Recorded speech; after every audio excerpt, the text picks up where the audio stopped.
Kia ora everybody, welcome. It's your boy Pat Mac. This is a special edition of Real Talk. Oh my goodness, it's been a minute, but look at us now. We got a new spot. It's looking absolutely fly. We're in our new studios and we have two incredibly special guests with us here today.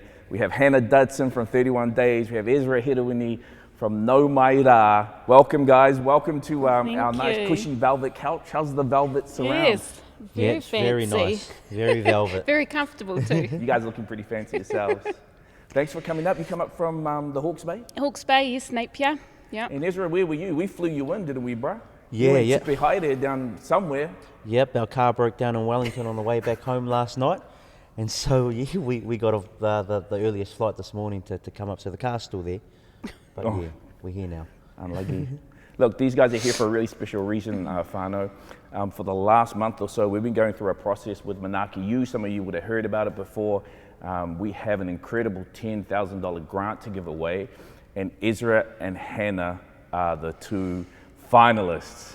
And it's been it's been super hard, because we have two incredible entrepreneurs. We cut it down to like 10 finalists. Then you guys came in and with the team from Kiwibank, pitched and told us about your businesses. And like after everybody left, we were like, oh my gosh, what are we gonna do? We don't know what to do. So we went through our own internal process, and we were just grinding it out. And we finally got down to you two incredible humans that are doing amazing things for people all over Aotearoa. So congratulations on bringing it this far. Hannah, why don't you start off by just telling us a little bit about the kaupapa behind 31 Days, why you started it, what you do. So 31 Days, or kia ora by the way.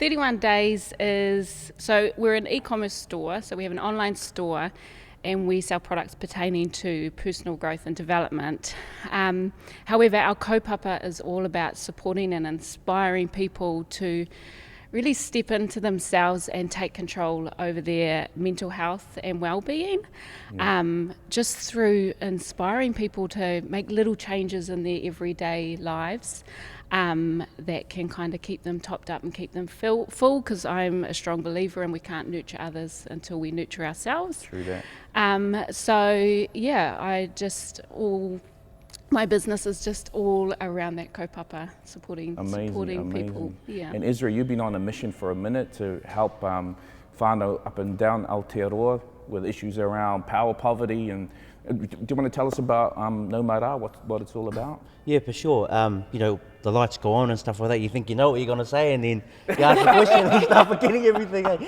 So no, that's a good. We didn't really start with the ambition to eliminate energy hardship. We didn't know what it was. We just thought selling energy was like selling like a pair of shoes. You just find a supplier and then you sell it on. And then as we got into the game, we started to understand a lot of the social inequities that existed, especially amongst our whānau Māori. And then because we started to discover these things, we couldn't turn away and not do and not go to the rescue or not help our whānau. So we basically pivoted a lot in the early stages, and we decided that we're going to go out there and our mission's going to be we're going to eliminate energy hardship with the spirit of manaakitanga. So working together to be able to take a problem that's been around amongst our whānau for years now, decades, longer than that, and solve it through a Māori ethos. And so we sell energy just like your other power retailers and stuff, but we do it for a purpose far beyond profit. And it's been hell of a hikoi, and yeah, started from the bottom, and like you said earlier on, we're almost halfway. Yeah, start from bottom, halfway here. We wrote that song. But also there's something unique about your organisation, is that you don't just retail power, but you also, a proportion of that money goes to help people that are in hardship, right? Yeah, correct. So we have a tākoha model. So our simple offering is meet or beat. So you pay $10 with the other retailer, come over to us and we'll charge you $8, and then we'll use 2 of those $8 of your power bill every week and give it back to a kaupapa that you want to support, and in particular our whānau fund, which generates pūtea to be able to support whānau living in energy hardship. So not only is our whānau saving money, but they're also giving back through the spirit of manaakitanga to those in true energy hardship who can't afford to pay the bills. Yeah, so cool. Cool, so good. And Hannah, tell us about the ethos behind 31 Days and how you started it, why you started it, some of your own experiences that sort of led to the creation of your platform. Yeah, so 31 Days, the name 31 Days is very symbolic of a time where I was going through my own mental health struggles. So I have been someone who has been dealing with depression for as long as I can remember, from as early as my teenage years. And I've kind of always been pretty, it comes and goes in waves. But about 4 years ago, I hit came to a crossroads in my life where I was having shingles, like lots of stress related things. I started suffering from anxiety attacks, which I had never really experienced before. Terrible skin issues, like I was just mentally in a bad space, but also my physical health wasn't doing too well as also. And so I look at you now and I'd be like, how? Yeah, well, I feel like I was a whole different person about 4 years ago. And so at the time I was a qualified early childhood teacher, and I just said to my bosses, I need to take a month off and I need to just focus on myself, because I was driving to work having panic attacks, just having to go to work. Was it the mahi or what? I don't think it was the mahi. I think it was the stress of the mahi. Early childhood, it's such a hard job to do. Yeah. And so my hat goes off to all the teachers, the education sector in general. Yeah. But so I said to my bosses, I need to take a month off just to really focus on myself.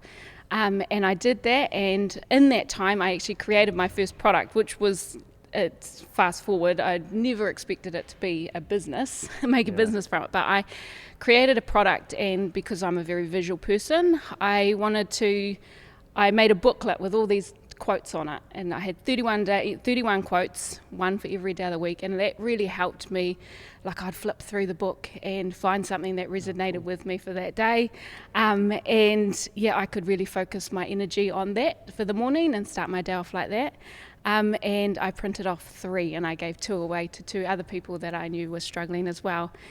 And what were some of the things on those first cards? It was just a quote book I called it 31 Days of Strength. Yeah. So it was kind of all quotes around strength. So I could just flip through, and you'll be amazed, there'll be just something that sticks out and you think, that's exactly what I needed to see today. Yeah. And so I focused my energy on the 31 days just to really go internally and focus on my mental health. And then after 31 days, I went back to work, and then it just all started piling up again. Oh, right. And so that's the hard bit, right? Yeah. Like that yo-yo of, yes. Yeah. You feel better, you don't. Absolutely. And life's just a yo-yo anyway, isn't it? For sure. Got to be careful if you say that around Hastings, though, yo-yo go. I think, for me, I needed to get off the yo-yo. I had a point where I was like, something needs to change. And I am a photographer as well, so I thought, right, I'm going to, my husband was amazing. He said, right, hand in your resignation, we'll work it out. What's your husband's name? Josh. Shout out to Josh. Oh, man. We're actually high school sweethearts. Really? Coming up 20 years together. Really? He was an absolute rock. And so I handed in my resignation and went out and did photography, and in the background I was thinking, I've got this book here, and it really helps me, and it helped my friends. They had a really good, they loved it as well and said it really helped them. How can I make this, or is there something here that I can do to help other people in the same position? And it's kind of from there, it's just the products have grown. Instead of using the quotes now, I do affirmations every morning, and I've just kind of, through my experiences, I have learnt little tips and tricks that I implement in my everyday life just to keep me topped up. And tell me, did the way that the business side grew and developed, because you're 4 years on now, and you're, like you said, you're in a much better place now. You have this incredible smile, those amazing teeth that I'm jealous of.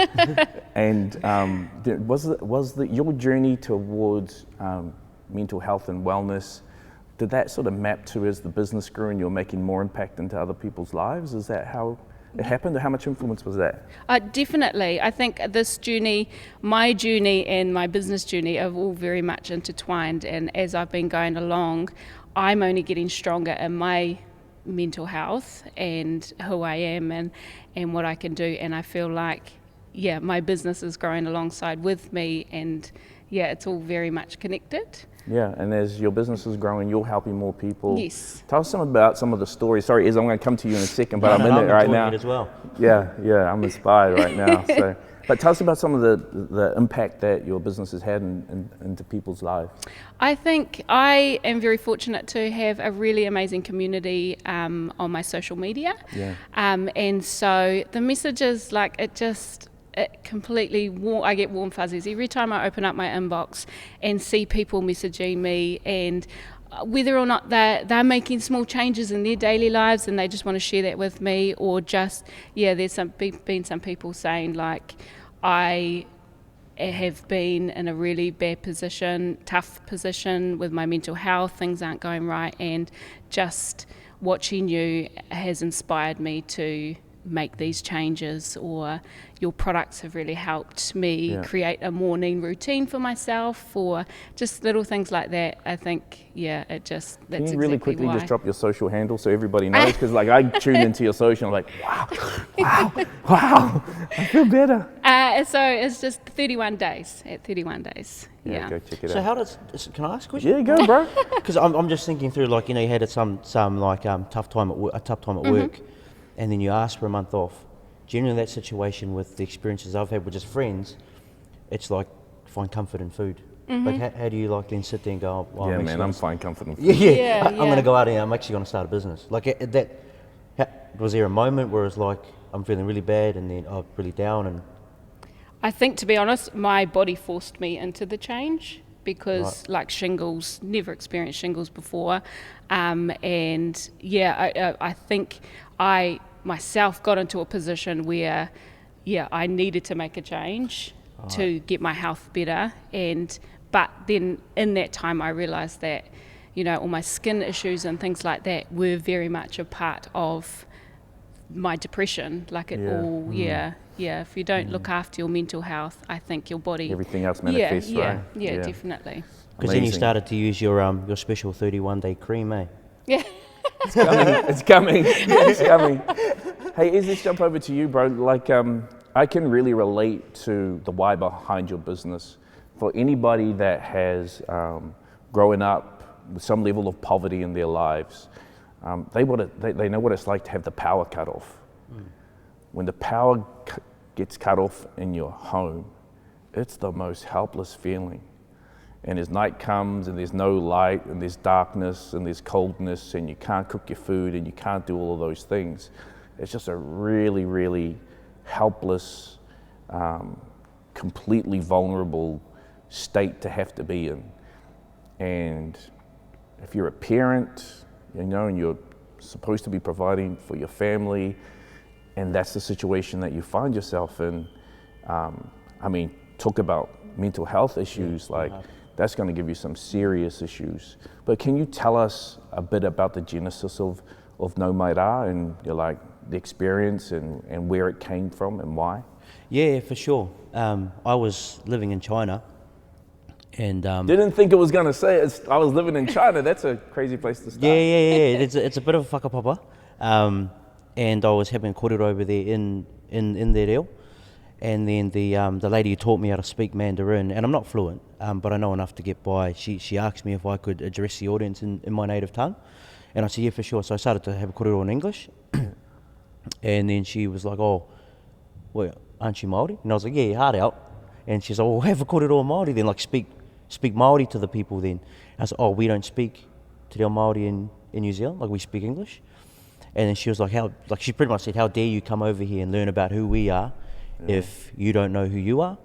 And in that moment, I kind of got offended a little bit, but then as it sunk in, I was like... Little bit or big bit? Yeah, big bit, bro, big bit.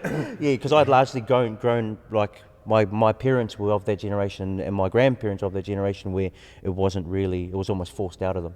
Yeah. And so it led down to me, and I was completely urbanised. And so my wife and I and my oldest baby at the time, brought our whānau home. and decided to go on that reconnection journey. And on that, we started to learn a few things around, you know, Te Māori and the space in general. And then what happened in China is China has an app for everything that's Chinese. So they don't have Facebook, they've got WeChat. They don't have Google, they've got Baidu. So they have their own things that are built around their own concepts and beliefs and principles, their own tikanga. And so our ideology with just business was like, how come New Zealand doesn't have an Indigenous option? Like, we live in such an like, when you're in China, it's a picture of the haka that you see in the markets and stuff. We get here and it's completely not that. And so we were like, could we take a Māori ethos and apply that to Māori businesses as part of our reconnective journey? And then amongst all that, we ran into a guy that was working in the energy sector, who basically had a chip on his shoulder, that because every decision he made in the industry increased the prices for whānau. And so he was on a journey thinking, how can I now make an opposite impact? How can I make a change that finally drives the price down? And so we bumped into each other through basketball. Yeah. And so he was going through... you're talking about Rob? Yeah, correct. Yeah. So he was going through what he was up to, and I was like, well, I'm up to something, I don't know what it is, but I want to create impact for my people, and I want to learn in that journey. So I couldn't just come home and just do nothing. I had to do something. And so fast forward, 6 months, I presented the idea to him of Nau Mai RA, and he said he'd back me 100% and support me in that journey. And so we started off basically... He's a good guy, eh? Yeah. Top man. Shout out to Rob. Yeah, great man. Yeah. Done heaps for us and basically helped. He was our token white boy. And we Proudly pretty good for a white boy too, I hear. Yeah. He basically enabled us to be able to enter the doors that no Māori had ever walked into in the power industry before. And so it allowed us to be able to be at the tables that finally we could make decisions for our whānau at those tables, to be able to filter down to little things to be able to start rebuild the industry. So, yeah. One thing to get to the table, another thing to effect change at the table. Correct. Tell me about that. Yeah. That is... Are you about to go PC on me, bro?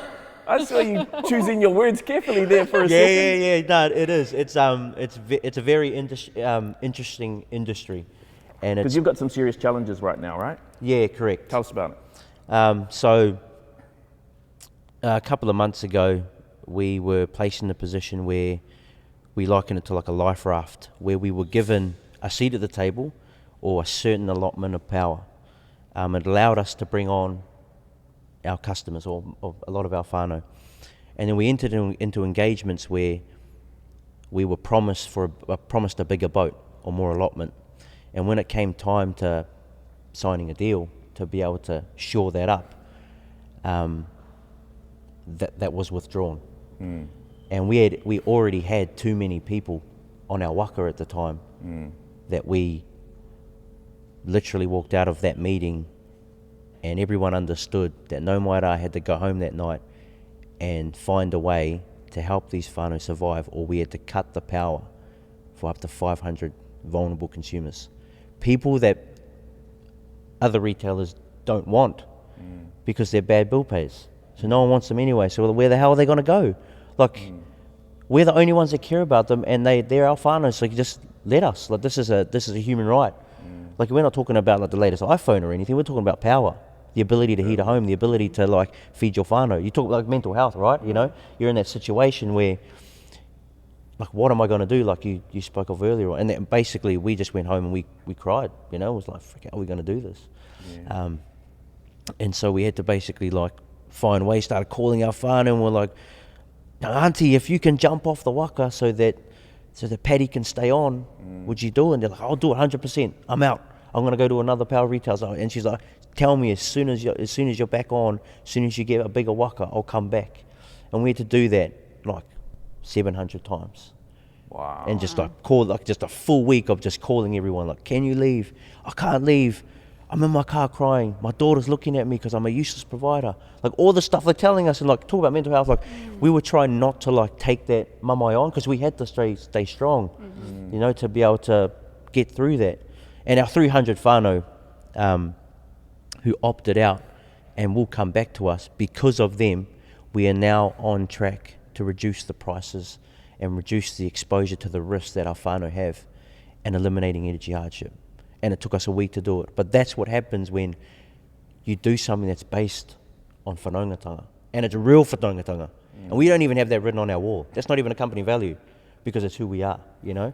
And so when you have those situations, because of the power of tikanga Māori, we were able to have that situation. Like every other company in our situation like that is gone.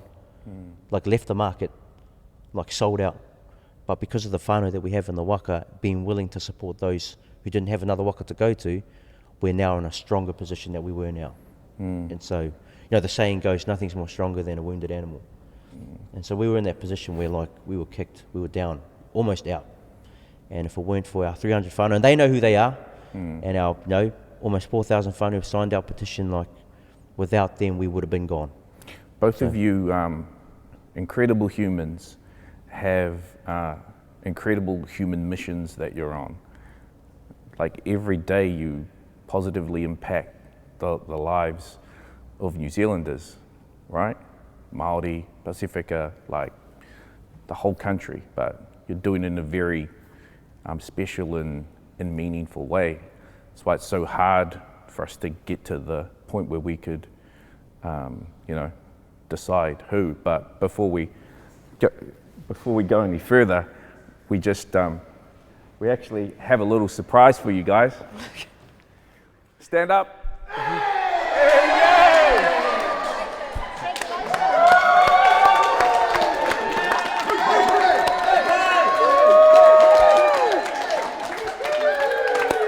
Congratulations, congratulations.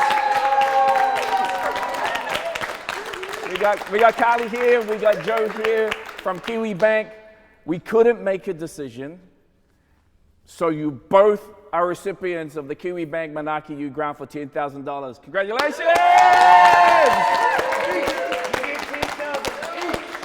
10,000 each. You can fight over that, whoever's going to take it, but you're getting 10 grand each. Joe, did you want to say a couple things, Carly? Yeah. How are you feeling? Well, overwhelmed. But it feels so grateful. So I'm going to cry. Yeah. Thank you so much. What's the first thing you're going to do with this support? Yeah. I've got products in my mind that I've been wanting to develop for so long, so that, yeah, it will go towards that. And yes, how about you? How are you going to put this money and all of this support to use for Nau Mai RA? Yeah, we spoke about it earlier, and it all was kind of happening really fast. You know, like we're coming up to Auckland, we're doing this, and it's just been a crazy ride really to get to the couch today. And like, to be honest, I'm not too sure, but everything that we have at Nau Mai RA will go towards supporting our vulnerable whānau in need. And we did the calculations that it's around 546 people that will be directly impacted positively through this grant, if we were to use it directly towards subsidising bills during winter. And so, yeah, we'll go back to the team, we'll have a cry later on and a celebration, and then, yeah, that's cool. So, well, guys, congratulations. You are both incredible humans. You're both, thanks to Kiwibank, getting this wonderful $10,000 grant. You also talked about all of the advice and all the support that you're looking for. We're going to wrap that around you through the Manaaki Network to really help you achieve those goals that you want to achieve. For everybody out there that is watching right now, that's us for round 2 of Manaaki U. We're going to be back real soon. You could be like Ezra and Hannah here, recipient of this wonderful grant, all the support from Manaaki. Make sure you stay tuned and check out and watch out for that next application drop. When's that happening, Rach? In 2 months, in September. 2 months, September. Could be you. Right now, we're going to say goodbye, but congratulations, Ezra and Hannah. Well done, guys. Woo!